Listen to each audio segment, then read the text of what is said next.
Welcome again. This is the 8th lecture of the series Vector Incubation Academy.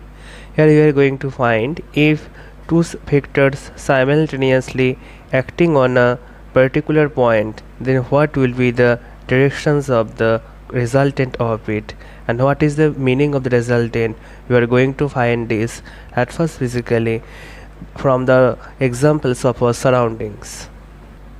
In this figure 1, let us consider it is a particle, and on this particle two forces are acting on it, F1 and F2. If F1 and F2 are acting on it, then the particle does not experience this F1 and F2 forces separately, but it will experience a new force that of magnitude F1 plus F2 and in a new directions, that is not in the directions of F1, not in the directions of F2, but in the directions in between them. So this force that is resultant due to F1 and F2 vector, a new force originated. This force is called the resultant force of F1 and F2. In the vector diagram, we can translate the F1 vector just like in the figure 2, and we can translate the F2 vector so that it will becomes just in the figure 2. F1 vector will be here, F1 vector will be here, and F2 vector will be here. It is just translates, then the F1 F2 vectors is in that direction. That is a new arrangement. Here this is the actual one. F1 vector is in these directions, F2 vector is in upward directions. So here F1 vector is in the horizontal directions, F2 vector is in the upward directions. So here the resultant directions F1 and F2 is placed here. So it is a translations of the vectors. No rule is violated, but it is nothing but a new arrangement. We can do another new arrangement that is shown here. We can place the F1 vector here, we can place the F2 vector here, then F1 F2 will be like this. So these two arrangements we can use in the case of finding the resultant mathematically. Not only, here we have considered that F1 and F2 vectors are acting on it perpendicularly. Maybe somehow it will act, F1 and F2 vector maybe makes an angle with each other, they will not acting on it perpendicularly. Then also we can see the directions of the F1 and F2 vector, which is somewhere in between F1 and F2 vector. So this is F1 plus F2 resultant directions. We can see if we again do the arrangement, it will be look like this, that we can replace this F2 vector here, this F2, we can replace this F1 vector here like this way, and resultant of F1 plus F2 in that direction. This is the a new type of arrangement. Another new type of arrangement can be done, that is shown here. F2 vector is here, F1 vector is here, and the F1 plus F2 vector is here. So we can say this is our actual scenario, but we made a rectangular arrangement. It is a part of the rectangle, it is a part of the triangle. If we do it same it for this figure, then we will get this arrangement. It is an arrangement just like parallelogram, and it is an arrangement just like a triangle. So from the arrangement shown in the figure in the previous diagrams, from the by the translocation or the translations of the vectors, we can see the resultant of the vectors can be found out by two type of diagrams, that is a triangle law and that is a parallelogram law. In case of triangle law, two vectors A vector and B vectors are taken to adjacent sides of the triangle like this, then the C vector will represent the resultant. But the thing that we have to understood, the A vector and B vector taken in a sense, but the C vector will be in that directions, but the resultant vector is taken in the opposite sense, that of the A vector and B vector. Just like if I say A vector and B vector is follows this anti-clockwise sense, then the C vector follows the clockwise sense. So the statement is written, if the two vectors represents two adjacent sides of the triangle respectively, then a third side represents the resultant of the two vectors in opposite sense. So we can say that OA vector and AB vector, that is OA vector and AB vector, if I find out the resultant of this, then it will be OB vector, not BO vector, that is OB vector. So OA vector plus AB vector gives us the OB vector, that is A vector plus B vector gives us the C vector. So to find out the resultant using the triangle law, we just draw the triangle again, and I want to show that we have drawn a perpendicular from the point B on the extension of OA, and it intersects at the point D. Since I have drawn the perpendicular, so it is a 90 degree. Okay, and here something is written, that is OA vector actually represents the modulus of OA side, actually represents the modulus of A vector, and the modulus of A vector represents the length of OA. And similarly, the modulus of the AB vector, that is the modulus of the V vector, represents the length of the AB. Modulus of C vector represents the modulus of OV vector, that is the length of OB. So here are two right angle triangle. One is BAD. BAD is a right angle triangle, another is the BOD. It is also a right angle triangle. So from the triangle ABD, we can write down ABD triangle. Write down AB is the hypotenuse, AD is the base, and BD is the perpendicular. So AB square equal to AD square plus BD square. Similarly, for the triangle BOD, so we can write OB is the hypotenuse, OD is the base, BD is the perpendicular. So OB square equal to OD square plus BD square. We have written this, but OD is basically the sum up of OA plus AD.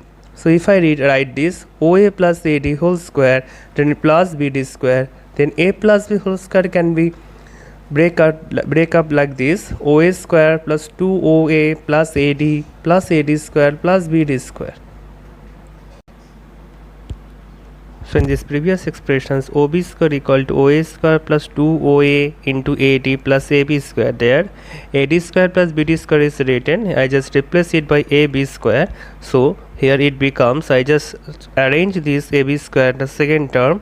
So OA square plus AB square plus 2OA into AD. And one thing to be understood from the figure, that this A vector and the B vector is known to us. A vector and B vector is known to us, and theta is the angle between this A vector and the B vector. BD is not known to us because we have drawn this thing, and AD is also not known to us, we have drawn this thing. So if anything in the expression apart from this OA and OB, we have to replace this OA and OB. So we have to use the identities that we know, we have to use the mathematical jugglery so that we can get the equations that is in terms of A and B. A and B means the magnitude of A vector and the magnitude of the B vector. So from the figure it is calculated, we have to replace this AD here. So what I have done, I have replaced, just place OA into OB divided by AD by DB. I just replaced OA into OB divided by AD by AB. So if I replace this AD by AB, then from the diagram it is evident. In this diagram, AD by AB, AD is the base, AB is the hypotenuse, this is the angle theta. So AD by AB is the base by hypotenuse, is basically the cos theta. So you have to use this identity cos theta there. So if I use this identity AD by AB is replaced by this cos theta.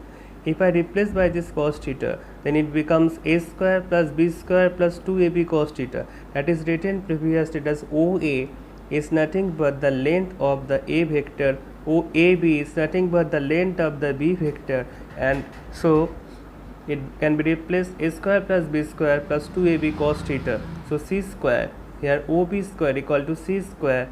As a resultant, C square equal to A square plus B square plus 2AB cos theta. So if we know the A, the length of A, if we know the length of B, if I know the length of AB and the theta, that is the angle between the A and B, so we can find out the cos theta very easily. So if I know the A vector, B vector, the length of the A vector, that is the magnitude of the A vector, magnitude of B vector, and the angle in between them, so we can easily find out the resultant of the, that is the length of the resultant of the C vector, that is the magnitude here. We can find out the magnitude. So C equal to root over of A square plus B square plus 2AB cos theta. So it is a very useful relation. we will again want to see the diagram, that is the A and B. There is angle between the A direction of A and the direction of B is theta, but the angle of the resultant with that of the A vector is phi. Now we try to find out this angle phi. Now just think, phi is a acute angle of the right angle triangle BOD. So if I want to find out the tan phi will be BD divided by OD. So BD is the perpendicular here and OD is the base here. So I can write down tan phi equal to BD by OD. But one thing should be understood, that OD is not OD. OD is basically OA plus AD. So if I write this, how it will looks like. So if I have drawn this thing, that is tan phi equal to BD by OD, and OD basically OA plus AD. But we have to know that BD and AD are the part of the triangle ABD that is drawn for the proof. But so we have to replace all of these things by OA and AB. So what I have done, BD by AB into AB, so it becomes ABD. So no change in the numerator, and in the denominator OA we can replace by magnitude of A vector, and this AD can be again tactically written as AB divided by AD by AB. So AB cancels out, it becomes AD. So this is no problem. So what this BD by AB represents and what this AD by AB represents from the diagram, that we will see now. So you just see in the diagram, for the triangle BAD, D angle is the right angle, theta is the acute angle here. So if I say BD is the perpendicular, AD is the base. If I say BD by AB, BD that is the perpendicular by the hypotenuse, then it will be sin theta, and AD is the base and AB is the hypotenuse. So AD by AB gives us a cos theta.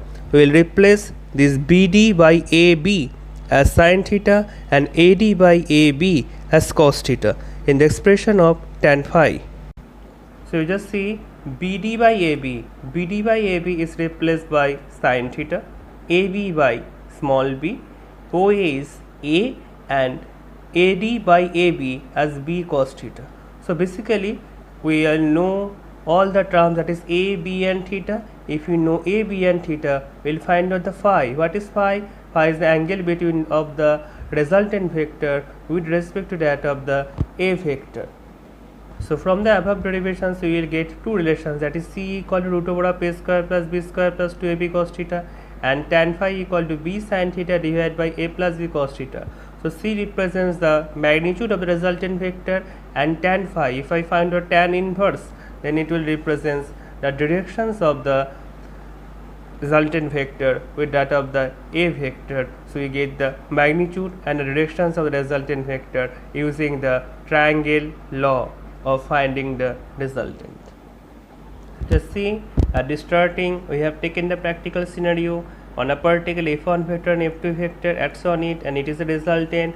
So we have find out using the triangle law, f1 f2 vector and this resultants now makes a triangle, and from this discussions we are able to find out that if we know f1 and f2 vector, what is the value of this resultant and what is the directions made by this resultant with this f1 vector. Now we try to find out using the law of quadrilateral or the parallelogram law, that how to find out the resultant vector using the parallelogram law.